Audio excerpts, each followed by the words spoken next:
Bonjour Ségolène. Je suis contente, je suis ravie de te recevoir ici pour mettre un petit peu de lumière sur les réseaux sociaux. On va parler d'hypersensibilité et j'ai envie que tu nous parles de ton expérience à toi. Donc, rapidement, est-ce que tu souhaites te présenter et puis après, on va enclencher pour dire que l'hypersensibilité, en fait, finalement, ça va être un vecteur de joie aujourd'hui dans ta vie et montrer aux hypersensibles qu'il y a plein de choses possibles malgré cette caractéristique. Effectivement. Alors, en deux mots, je m'appelle Laetitia, j'ai 47 ans et un petit garçon de 10 ans qui est hypersensible lui aussi. J'ai découvert mon hypersensibilité en fait, au fur et à mesure de mes différentes expériences personnelles et professionnelles et principalement parce que j'étais très vite touchée par tous les éléments extérieurs et particulièrement les éléments négatifs ou perturbateurs ou la tristesse des gens. Mhm. Donc ça m'affectait particulièrement. Chose toute bête, je pleure facilement devant des films tristes, des dessins animés tristes, des séquences qui peuvent être tristes de la vie de tous les jours. Ça m'émeut très facilement, donc ça peut être un peu embêtant. Et puis, professionnellement, c'était très perturbant parce que j'avais du mal à garder mon sang-froid. J'étais très vite touchée par ce qu'on pouvait dire de moi, donc aussi hypersensible à la critique, car je suis un peu perfectionniste et j'aime bien faire les choses. Donc, dès que ça touchait à la qualité de mon travail, bah, ça me touchait vraiment très profondément. J'avais du mal à le cacher et forcément au travail, quand on est faible de caractère, en tout cas c'est comme ça que je l'interprétais, ben, je me faisais vite écraser. Donc pas super, pas de super bons souvenirs, on va dire, de ma carrière professionnelle et c'est un peu comme ça que je me suis rendu compte bah, de cette hypersensibilité à tout, en fait, le positif comme le négatif. Oui, c'est la question que j'allais te poser, c'est vraiment à quel moment tu as eu cette bascule de te dire, tiens, je suis hypersensible. Est-ce que tu as eu une lecture? Est-ce que quelqu'un t'en a parlé? Voilà, comment tu as découvert ce mot d'hypersensibilité? Est-ce que tu le ressentais, mais tu as eu une confirmation extérieure, par exemple? Moi, je dirais que c'est plus arrivé ben, quand je t'ai rencontré et qu'on a commencé à comparer un peu nos expériences de vie et Mhm, que j'ai découvert que, bah, que j'étais quelqu'un de précoce, on va dire, mhm, au potentiel, et que ça en fait partie. Ça fait partie de toutes ces paramètres, on va dire, ou de ces, pas symptômes, mais caractéristiques de personnalité. Et ça a beaucoup expliqué, ouais, ça a bien expliqué mon parcours finalement, les choses qui m'ont touchée personnellement, pourquoi j'étais si sensible en fait à l'extérieur et pourquoi aussi je sentais les gens. Ça, je l'ai beaucoup effacé, je l'ai beaucoup caché, mis sous une couverture pendant des années, alors qu'en fait c'était quelque chose, bah, c'est quelque chose qui m'aide beaucoup aujourd'hui parce que je vais vraiment au-delà des apparences et c'est ce qui m'aide aujourd'hui à révéler les talents chez les personnes alors qu'elles-mêmes n'en ont pas conscience. Et donc je dirais que c'est devenu une force avec le temps. Et donc, finalement, de le savoir, ça t'a permis de faire une rétrospective sur le passé, de comprendre et d'éclairer ton passé, si je comprends bien. Exactement. Et ensuite, du coup, on va venir sur une question qu'on rencontre beaucoup chez les hypersensibles, c'est à un moment donné de la vie, il y a quand même un gros pépin qui arrive. Est-ce que ton pépin à toi, ce serait dans le couple, dans la vie pro, dans la vie perso, qui fait que t'es déstabilisé en fait par ton hypersensibilité? Et ensuite, tu vas nous dire bah, comment t'as trouvé, quels sont tes trois leviers à toi qui t'ont permis de rester debout face à cette hypersensibilité. Est-ce que tu peux nous préciser ça? Euh, Ça peut être un alors, pépin physique, ça peut être un pépin psychologique, tu vois, ça peut être un pépin, voilà, dans gros quel pépin domaine, dans quel domaine déjà? Et puis professionnel. professionnel plus. Mm. Professionnel, oui. Après, personnel, bon, tout ce qu'on pouvait dire de moi, de mes choix, c'était très compliqué à gérer. Mais c'est plutôt au niveau professionnel où vraiment, bah, j'ai pas réussi à gérer le harcèlement, par exemple, D'accord. dont j'ai fait preuve, enfin, dont j'ai fait preuve, non, dont j'ai été victime, pardon. dont tu as Et vécu l'épreuve. et voilà, exactement. Merci. En fait, j'ai jamais su m'imposer et l'émotion était vraiment très envahissante et m'imposer, pardon, m'empêcher en fait véritablement de prendre ma place, de pouvoir me justifier. Et en fait, ça me faisait perdre Tous tes moyens. tout- Ouais. merci, tous mes moyens, mes mots aussi. Et Est-ce en que fait, tu as je dirais vécu que est-ce que tu as vécu une ah, sorte, quand tu as vécu ce harcèlement-là, est-ce que tu t'es renfermé sur toi? Est-ce que tu vois, quels sont les critères qui te permettent de dire, bah, ouais, là, j'ai vécu une claque, en fait. oui, oui, le jour où j'ai été licenciée enfin licenciée, mise de côté Hmm. parce que je n'arrivais plus à gérer ma grossesse et le travail, et qu'en fait j'étais tellement épuisée que je n'arrivais plus à travailler correctement. Et Ok. ce jour-là, en fait, on m'a littéralement lynchée pendant une demi-heure. Et en fait, c'était tellement brutal que j'ai pas su quoi répondre. J'ai juste intégré, enfin même pas intégré, j'ai juste reçu comme ça, violemment, toute une série de reproches et de noms d'oiseaux vraiment rabaissants pendant une demi-heure. Et je suis sortie de là, j'étais vraiment dans un état second Mhm. et j'arrivais plus à rien faire en fait. Et donc je crois que je suis rentrée chez moi et quelques semaines après, j'ai accouché prématurément parce qu'en Ouais. fait, ça m'avait complètement détruite en fait. Et j'avais vraiment du mal à gérer ma propre personne, la personne qui était à l'intérieur de moi, et je ne pouvais plus rien faire.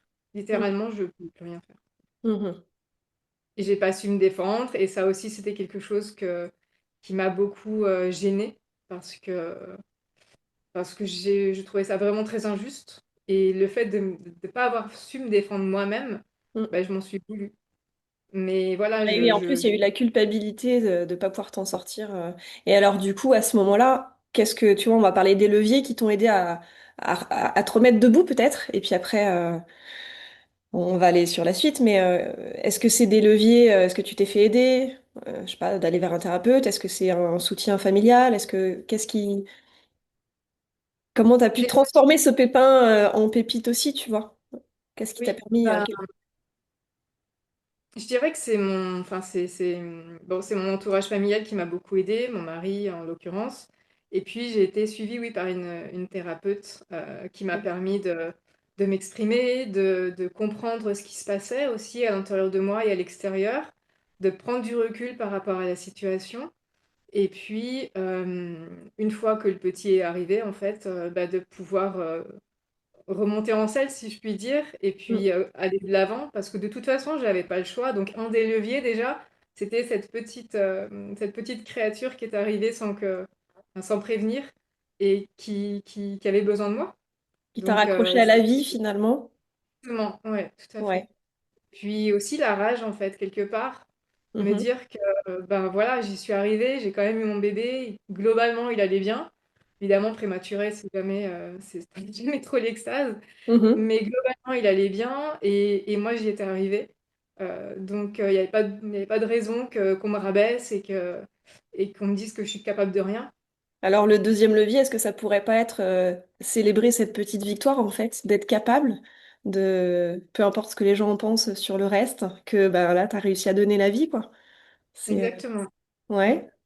Et est-ce qu'il y aurait un troisième levier qui te viendrait comme ça pour Alors, pour gérer l'hypersensibilité, je sais pas, mais en tout cas, pour reprendre en confiance en moi, Oui. remonter mon estime, c'est vraiment le fait de m'être engagée socialement dans ma communauté.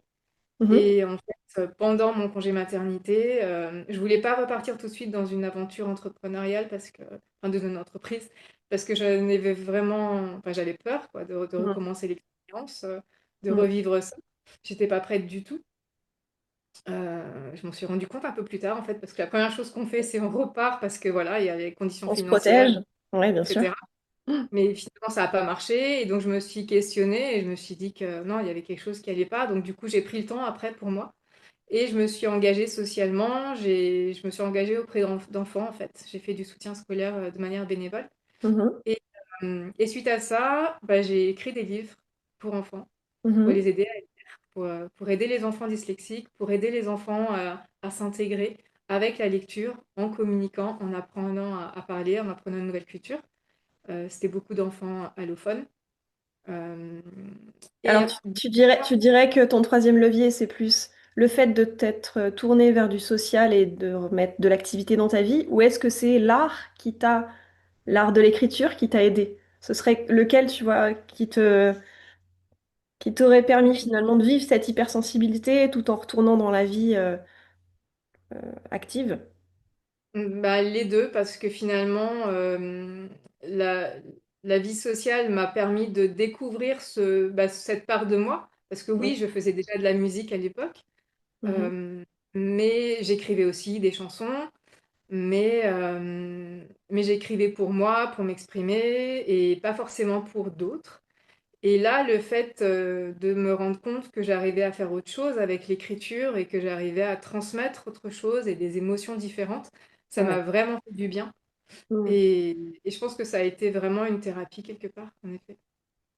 Ok. Et alors, comment ça se manifeste aujourd'hui, ton hypersensibilité? Est-ce que tu la gères? Est-ce que tu l'as mise de côté? Est-ce que tu la mets en avant? Tu vois, comment, soit personnellement, soit professionnellement, après, ce que ça t'a permis de devenir aujourd'hui, en fait. Je me suis rendu compte que la thérapie, l'art, toutes ces choses-là étaient très importantes pour justement retrouver ou trouver un équilibre.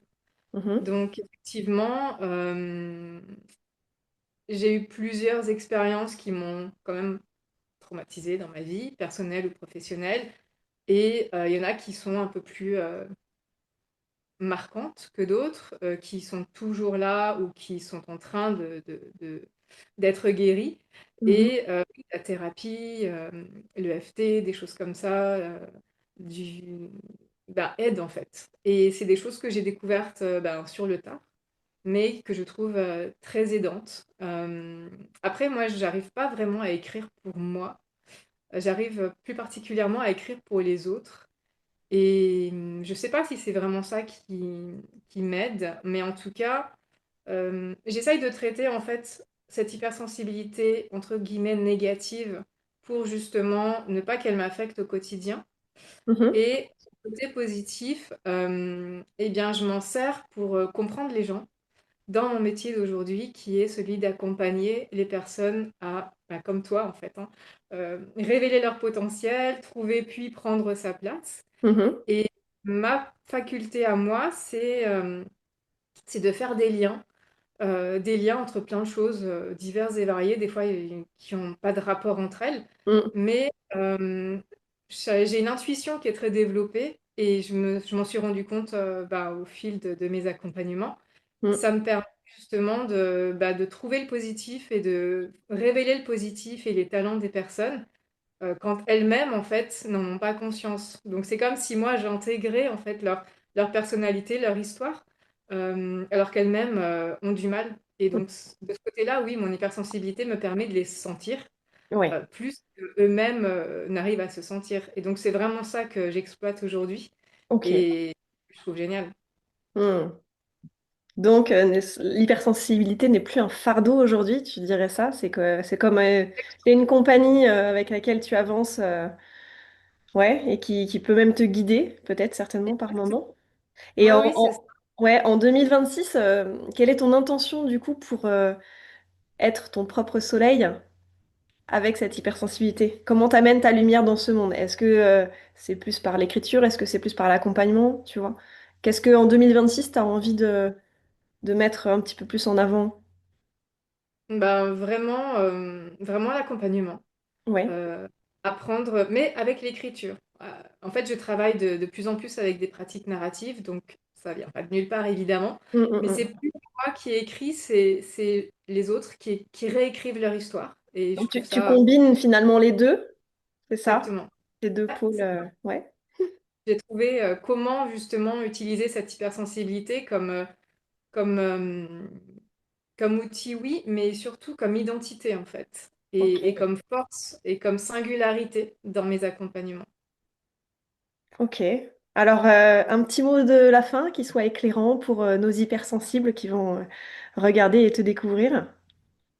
Un petit mot de la fin. Je dirais que bah, déjà tout, enfin, j'arrive pas à le dire, j'arrive pas à le dire concrètement, mais je dirais qu'il n'y a pas de fatalité à être hypersensible et je pense que c'est important de se faire accompagner par contre pour déterminer quels sont ses leviers, quels sont ses, ses atouts dans cette hypersensibilité qui peut se révéler de manière très différente et multiple.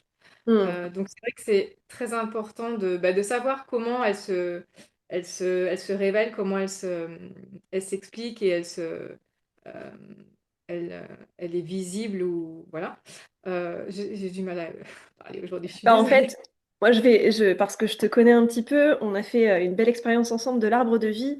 Et finalement, ce travail-là permet de poser les choses de l'hypersensibilité avec les potentiels, les talents et aussi les inconforts, de voir les besoins et d'aller aussi porter ses fruits au monde. Et je trouve que c'est intéressant, l'outil vers lequel enfin, avec lequel tu vas pouvoir accompagner les gens. Donc, de se faire accompagner, tu l'as dit, c'est intéressant. Et est-ce que ce serait ça, de pas rester tout seul finalement avec son hypersensibilité et puis d'aller vers des gens Hmm. pour pouvoir vraiment poser et puis avancer, faire des transitions et aller vers quelque chose qui nous correspond davantage? C'est ça que tu dirais? Oui, je pense que c'est très important en fait de voir que la vie ne s'arrête pas au problème, que le problème n'est pas nous, qu'il y a toute une autre vision des choses, que tout Mm. dépend du point de vue par lequel on prend l'hypersensibilité.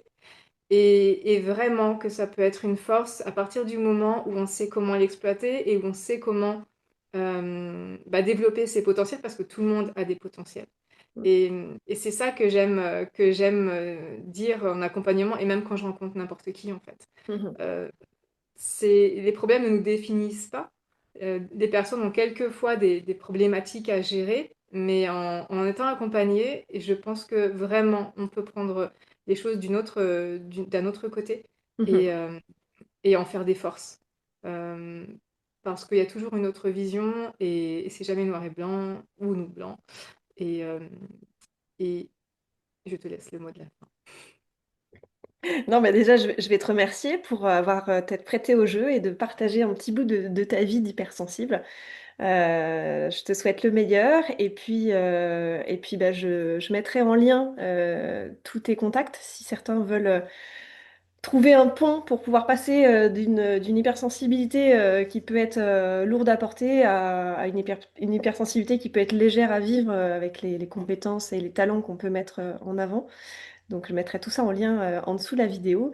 Donc merci à toi et puis belle suite dans l'accompagnement et dans la vie pro et dans la vie perso aussi, avec, Ben, avec merci beaucoup. avec ces belles particularités.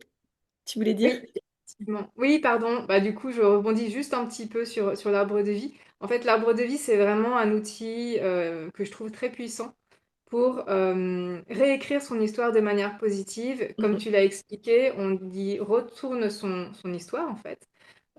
Et c'est cette histoire, même avec ses côtés négatifs, qui va permettre de définir en fait ses propres talents, ses qualités qui vont nous permettre justement de retourner un peu la situation à son avantage. Et vraiment, toutes les personnes qui ressortent des accompagnements avec l'arbre de vie sont très contents et surpris même de voir que, bah, tiens, finalement, bah, j'ai une vie assez remplie. En plus, il y a plein de choses positives. Et finalement, ce que je pensais être une difficulté, Mm. ben, je vois que ça peut être une force. Et ça, c'est Ouais. magique et c'est vraiment ce que j'aime faire dans mon métier. Donc c'est Et là où tu tu fais apportes ta lumière. Tu éclaires en fait les vies des autres, effectivement, grâce à un arbre qu'on dessine ensemble. Pour avoir vécu exactement. l'expérience, voilà, je vous oriente vers Laetitia. Merci Merci, beaucoup, au plaisir, merci beaucoup, Ségolène. À bientôt. à bientôt.